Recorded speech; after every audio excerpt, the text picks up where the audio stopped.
Happy July, everyone. Did you like that? I walked on. So I read 7 books in June. Some bangers in here. Some I didn't even realise were in June. I thought they were like in May or something. But June both rushed by and also seemed to take forever. I think it took forever because it never really hit summer, did it? It was just like, it's kind of hot, but there's a lot of cloud. It's exactly what it's doing outside now. Even though it's been fairly sunny anyway, enough about the weather. Let's get into the 7 books that I read throughout June. So none of these books are going to be in order of when I read them or how much I liked them, because I honestly can't remember what order I read them in. And it's no fun to do them in order that I liked them, because then you might skip some. So, the first book is The Lonesome Dove by Larry McMurtry. This was actually the second book I read in the month, so there you go. And it's probably my favourite book of the month, so you can turn off now. And you don't need to keep watching, because this is the best book I read all month. There is another banger though, so maybe stay around for that one. Lonesome Dove by Larry McMurtry was a book that was very, very kindly sent to me by a follower over on Instagram who essentially DM'd me and said, "This is one of my favourite books of all time. Can I send it to you so I can hear your review of it?" And I was like, "You're more than welcome to send me a book." So she kindly sent me this. And my honest thoughts of Lonesome Dove for the first half of it was, this is bang av. It is well average as a book. I've not read a lot of cowboy fiction before. That sounds like a fantasy, but it's just cowboy fiction. I've not read, I think, any, actually, really, other than maybe Gunslinger by Stephen King. Is that cowboys? I don't know. Is there a cowboy in there? Anyway, that's more fancy. So going into this, I was reading and I was like, it's literally just a cowboy book. For what are we talking, 300 pages? I was like, it's just a cowboy book. Then something changed, something switched, something I think it was either me or it was the book itself, changed in the way that I started to think about it. So the characters started to have emotion, they started to cry, they started to get upset, they started to express opinions and interests in one another. They started to, change on this journey that they go on. So the book itself is about a group of smaller cowboys, not as in height, as in group of, quantity of, going on a journey across, where do they go? They go from the Rio Grande to the highlands of Montana. And they go on a journey both physically on horses, but also spiritually. I don't know, maybe, I don't think cowboys have spirits. But, they change a little bit. So the young people involved, for example, grow up and they mature and they're forced to see things they would never have seen staying in their little Lonesome Dove town. The old people force themselves to become less hard and less kind of gritty, because at the end of the day they have to show softer signs. For the younger people, that sounds very generic, but it kind of, you get it when you start reading it. There were people in this that I didn't like at the start, because I thought, you're just obnoxious, you're just loud, you're just opinionated, you're just rude. Who by the end I was like, you might be my favourite character. And then there's young people in this as well that you think you're naive, you're never going to understand anything. And at the end you're like, you've grown so much, I'm so proud of you. Really, really is a book where you go on a journey. Really, really was impressed by this. And that's Lonesome Dove by Larry McMurtry. One of my favourite books of the month, if not my favourite book of the month. And if you watched my favourite books of the year so far video, which is my previous video you can go check out, you'll see this featured there. The next book is Strange Sally Diamond by Liz Nugent. I believe this was the first book I finished in June. So this is about, not oddly, Sally Diamond, who is a little bit strange. Now, strange might be a harsh word, someone might take offence to that, but essentially she is on the spectrum in some sense. She struggles with social situations, she doesn't know when people are laughing at her, when they're laughing with her, when she needs to laugh, when she should be upset, these sort of things. Her whole life she's kind of been sheltered by her dad at the time. What we start reading off at the start is basically she puts her dead dad in an incinerator in the garden because he joked with her once that when she died he should just throw her out with the trash. She didn't know it was a joke, so she did that. So, and that caused some stir in her village. People come to her aid and say, well, what's that? That's weird. Why'd you do that? And then a lot more starts to come out. He left a letter for her that talks about her past, talks about the fact that she's actually adopted and not actually his child, and all this sort of stuff. And a lot darker history comes to the fore. Now, Sally herself's a really interesting character because we see a lot of progress in Sally. We see her kind of go from this sheltered character, and she learns from other people. She has people in her life or come into her life who are incredibly kind, who are incredibly understanding of her condition, if you want to call it that, or her limitations, or however you want to word it. And they start to kind of understand that and they help her along the way. Yes, sometimes they lose their temper with her and sometimes they struggle with the way that she is, but mostly they're very, very kind people. And as a result, she improves in her social standing and the way that she interacts, and everything about her life gets better as a result of this. It's really, really lovely to see that element.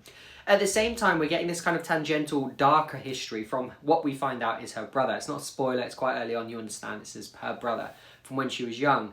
And his kind of aspect on everything from her childhood as well. And I don't want to spoil too much of what we're talking about here, but interesting story, but it didn't blow my mind. It's not like rapidly fast-paced, it's not full of twists, it's not wonderfully written.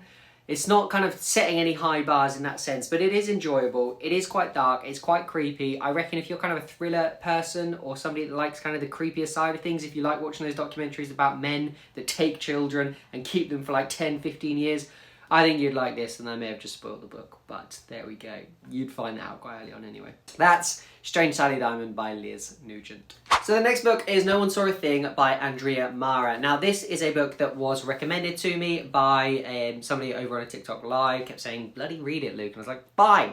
So read it. It's about a woman. Now this is the bit I find hardest to understand, is how this all kind of gets started. So essentially, a woman is getting on the underground, or subway if you're American, with her 2 children, very young children, and she manages to not get on the train with them. They're stuck on the train and she's kind of behind the glass, which I think is every parent's nightmare. Then she gets on the train and meets them at the next stop, but only one of the children is there, and the other child is way too young to really understand or comprehend or express what's happened. Then what ensues is a kind of a look into what's happened, and also at the same time, using the word again, tangentially, there's another story going on at the same time. Tangentially is not the word I mean. Tangentially means when you go off on a different story.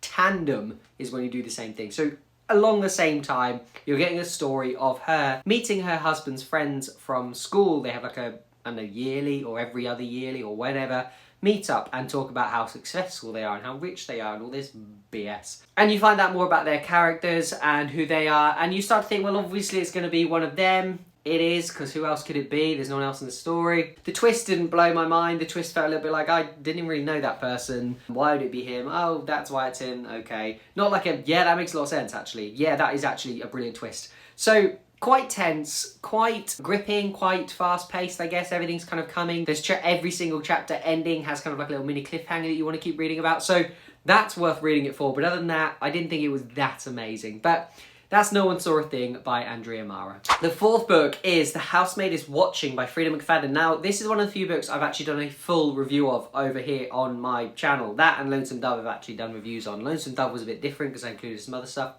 Anyway, The Housemaid is Watching is the third book in the Housemaid series. Now, the first 2 Housemaid books felt like they could have been written as 2 completely separate novels, in terms of you could read any in any order, you wouldn't need to read the other. They felt very similar.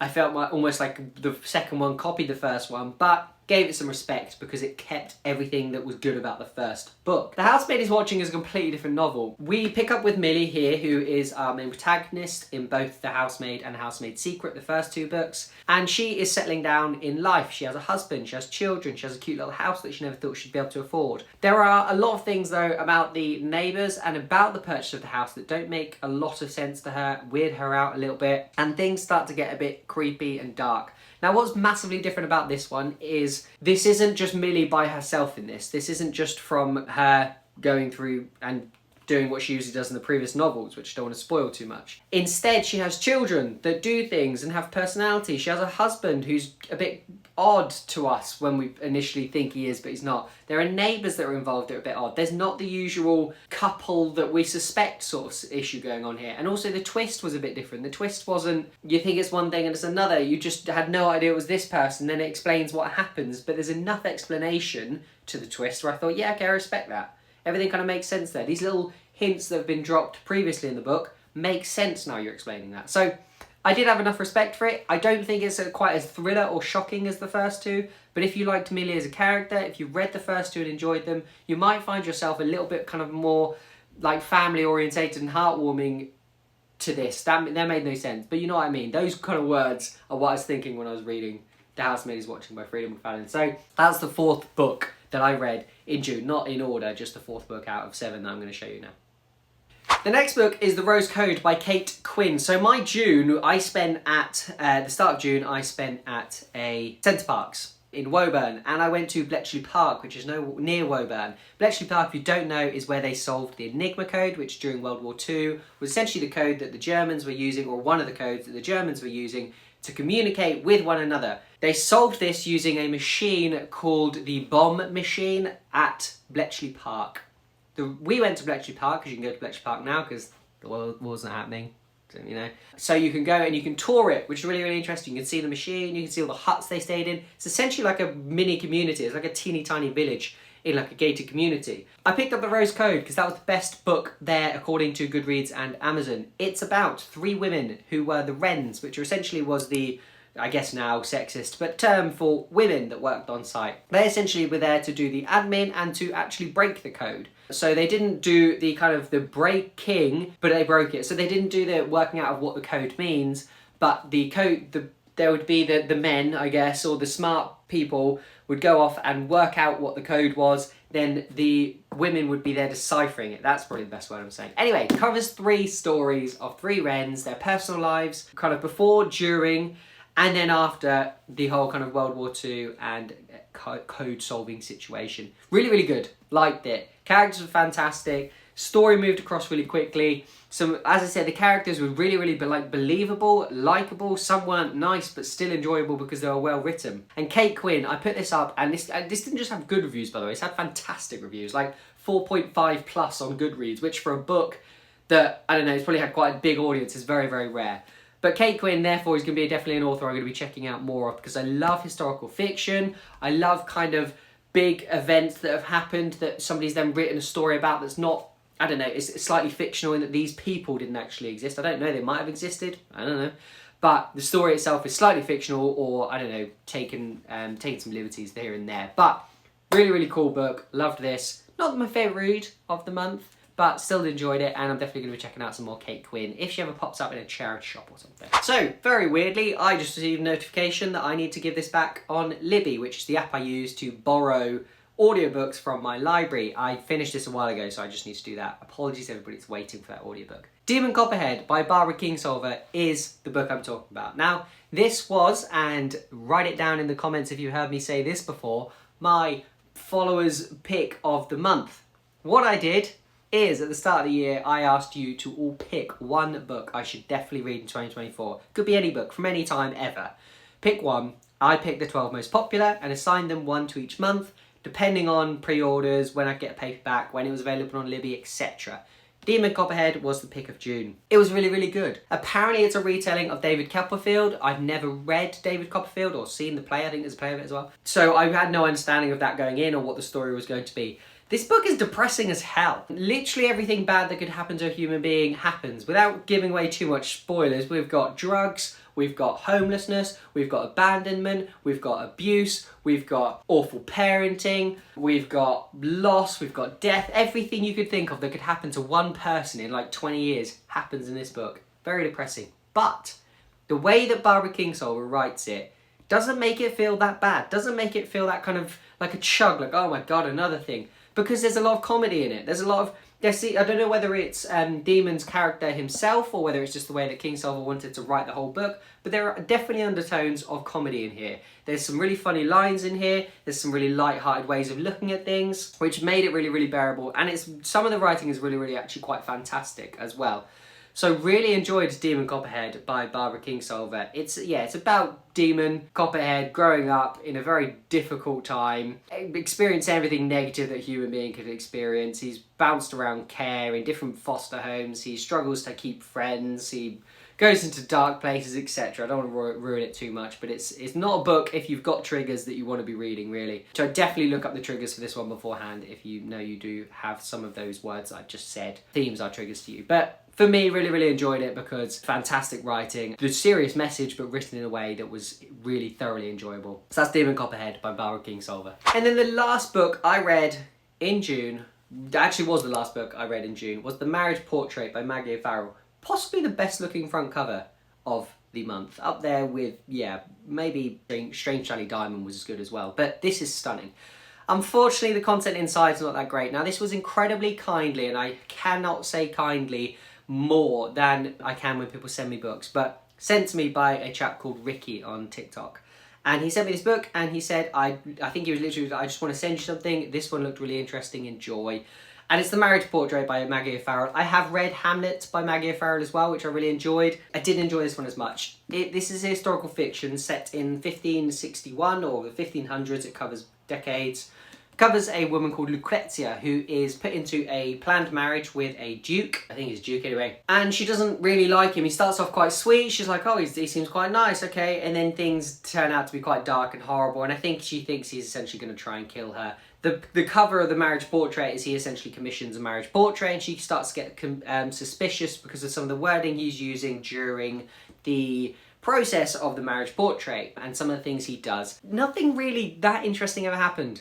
It's a pain because front cover wise, writing wise, I was really impressed with it, but the plot just didn't grab me, the characters didn't grab me. I got to the end and thought I just was still waiting for something to happen, which is such a shame because everything else about it was quite impressive, but it's just not a book I could recommend to people unless you're just looking for a fantastic front cover. I've got to remind everybody that when I give negative opinions of books, it's an opinion. I'm not saying Maggie O'Farrell is bad. I'm not saying nobody should go out and ever buy this book and read this book and see if they enjoy it. I'm just saying, for me, it didn't tickle my pickle. That's The Marriage Portrait by Maggie O'Farrell, and they're the 7 books I read in June. Let me grab them all.